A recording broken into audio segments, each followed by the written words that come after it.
क्या हुआ? जब बिहार के इस गांव में अपने नाग के लिए 500 साल से जिंदा है यह इच्छाधारी नागिन। अपने नाग की मौत का नागिन ने लिया ऐसा बदला जिसे देखकर लोगों की रूह कांप गई। नागिन का ऐसा इंतकाम आपने कभी नहीं देखा होगा। बदले की भावना की आग में जलती हुई नागिन ने ऐसा कहर बरसैया जिसे देखकर गांव वालों के पैरों तले जमीन खिसक गई। बता दे कि यह घटना बिहार के दरभंगा के एक गांव में घटित हुई, जो कि जंगल के बिल्कुल करीब बसा हुआ है।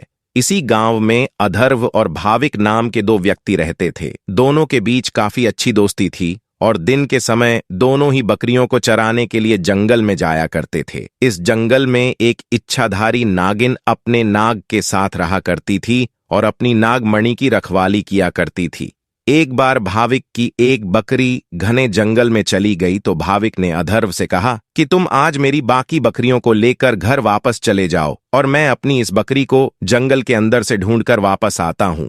जो शायद जंगल में थोड़ा अंदर चली गई है। उधर नागिन भी अपना भेष बदलकर तथा मनुष्य रूप धारण कर नाग को नागमणि की रक्षा के लिए छोड़ गांव के भ्रमण के लिए निकली हुई थी। जब भाविक अपनी बकरी को ढूंढते हुए उसे जंगल में पहुंचा तो पेड़ के नीचे बने बिल में से उसे तेज रोशनी आई हुई दिखाई दी। उसे लगा कि कोई कीमती हीरा या फिर आभूषण उसके नीचे छुपा हुआ है, तो उसने उसी पेड़ की टहनी को तोड़ा और एक बड़ा सा डंडा बना लिया और उसे बिल को जोर जोर से मारकर तोड़ने लगा। उस बिल को तोड़ते समय भाविक बहुत तेजी से डंडे से वार कर रहा था, जिसमें से दो चोट नाग के बिल के अंदर मौजूद नाग पर लग गई और नाग ने इस समय अपना दम तोड़ दिया। जब भाविक ने मरे हुए नाग को देखा और उसके पास तेज चमकती हुई मणि को देखा तो वह समझ गया कि वह चमकती हुई चीज और कुछ नहीं बल्कि नागमणि है। उसने पहले नाग को डंडे से हिलाकर देखा और यह सुनिश्चित किया कि नाग मर गया है या फिर जिंदा है। फिर उसने जब इस बात को पक्का कर लिया कि नाग मर गया है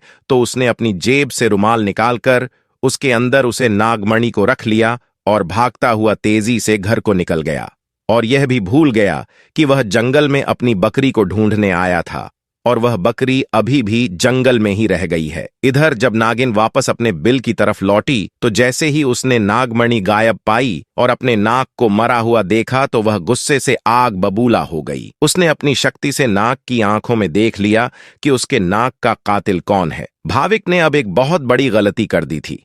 उसने नाग के मरे हुए शरीर को वहीं जंगल में छोड़ दिया था। अगर वह नाग के शरीर को उसी समय जला देता तो शायद नागिन को उसके बारे में कभी पता ही नहीं चलता। उधर भाविक बहुत खुश था क्योंकि उसे दुनिया की सबसे शक्तिशाली चीज मिल चुकी थी, यानी नागमणि मिल चुकी थी। भाविक जब घर पहुंचा तो सबसे पहले उसने नागमणि अपने हाथ में पकड़ और यह इच्छा जाहिर की कि जो बकरी जंगल में खो गई है वह मुझे वापस मिल जाए। तो दोस्तों, चमत्कार हुआ। अगले ही पल वह बकरी उसके घर के दरवाजे के बाहर खड़ी थी। भाविक यह सब देखकर बहुत खुश हो गया। उसने नागमणि की सहायता से अपने घर को भी बदल दिया और अपने गांव का सबसे अमीर इंसान बन चुका था, और वह भी केवल और केवल नागमणि की मदद से। अपने नाग की हत्या का बदला लेने के लिए नागिन आग बबूला हो उठी, परंतु वह विवश थी क्योंकि भाविक के पास उसकी नागमणि जो थी और वह तब तक भाविक को नुकसान नहीं पहुंचा सकती थी जब तक उसके पास वह नागमणि मौजूद है। दोस्तों, कहते हैं कि इच्छाधारी नागिन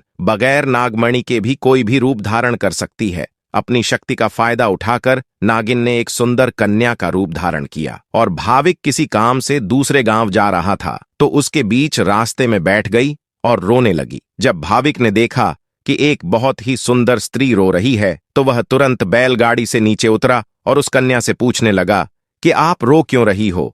लड़की के भेष में उतरी उस नागिन ने कहा कि मेरा नाम जया है और मैं अपने पति के साथ दूसरे गांव में रहती हूं, परंतु कल वह एक कन्या के साथ शादी करके आ गया और मुझे धक्के मारकर घर से बाहर निकाल दिया। मैं बेसहारा हूं, लाचार हूं। भाविक को उस स्त्री पर तरस आ गया और उसकी सुंदरता से भाविक बहुत ज्यादा मोहित भी हुआ और उसे अपने घर ले गया।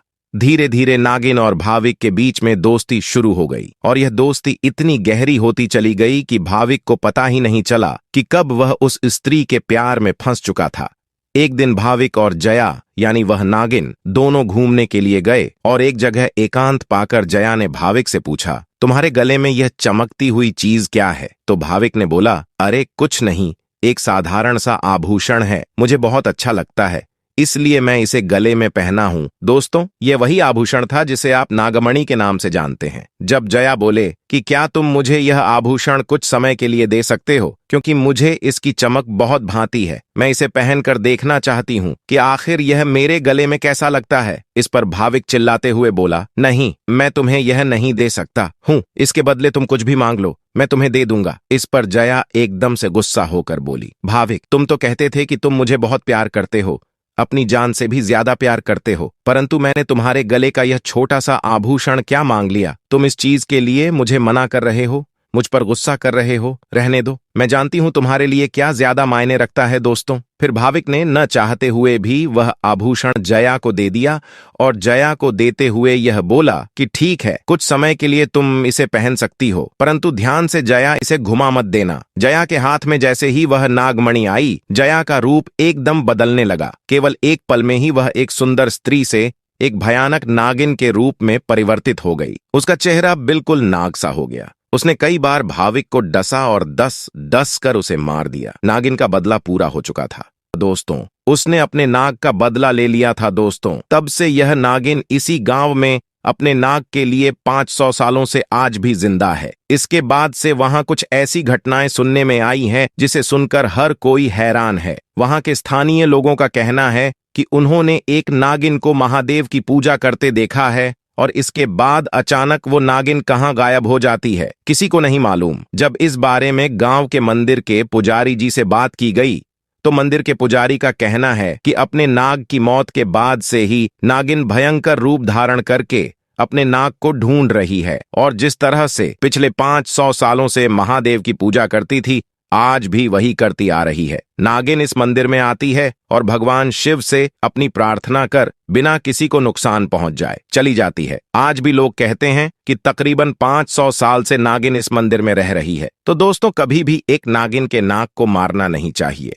भारतीय मिथकों के अनुसार पहले के समय में सांपों की उम्र ज्यादा बताई गई है। कई सांपों के बारे में कहा जाता है कि वो 100 साल से ऊपर जीते थे। कुछ सांपों के बारे में कहा गया कि वो 500 साल से ज्यादा जीते हैं। हिंदू पौराणिक कथाओं के अनुसार तक्षक नाग की उम्र ज्यादा होती थी, ये कई 100 साल जीते थे। अब ऐसे में अगर हम बात करें हिंदू पौराणिक कथाओं की, तो इसके मुताबिक इच्छाधारी नाग एक ऐसी कोबरा जाति का सांप होता है जो 100 साल की उम्र पूरी करने के बाद रूप बदलने की क्षमता हासिल कर लेता है। इसके बाद वह सैकड़ों सालों तक जिंदा रहता है। भारतीय लोक कथाओं में इच्छाधारी नाग या नागिन पौराणिक आकार बदलने वाले जीव हैं। ये शिव के महान भक्त हैं। पुराने ग्रंथों के मुताबिक इच्छाधारी नाग नागिन वे होते हैं जो इंसानी रूप में धरती पर घूमते हैं। हालांकि वह किसी भी वक्त सांप का रूप धर सकते हैं। ऐसा भी माना जाता है कि इस तरह के इच्छाधारी सांप कोई भी रूप ले सकते हैं और सबके बीच सामान्य इंसानों की तरह रह सकते हैं। भारतीय सिनेमा में भी इन पर कई फिल्में बनाई गई हैं। इन फिल्मों में दिखाया जाता है कि एक इच्छाधारी नागिन कैसे पवित्र मणि की रक्षा करती है और अपने दुश्मनों से बदला लेती है। अगर आपको ये वीडियो अच्छी लगी तो कमेंट सेक्शन में हर हर महादेव जरूर लिखें और वीडियो को लाइक करें, शेयर करें। तो इसी तरह के वीडियो को देखने के लिए चैनल को सब्सक्राइब करके बेल आइकन को प्रेस करें। आपका बहुत धन्यवाद।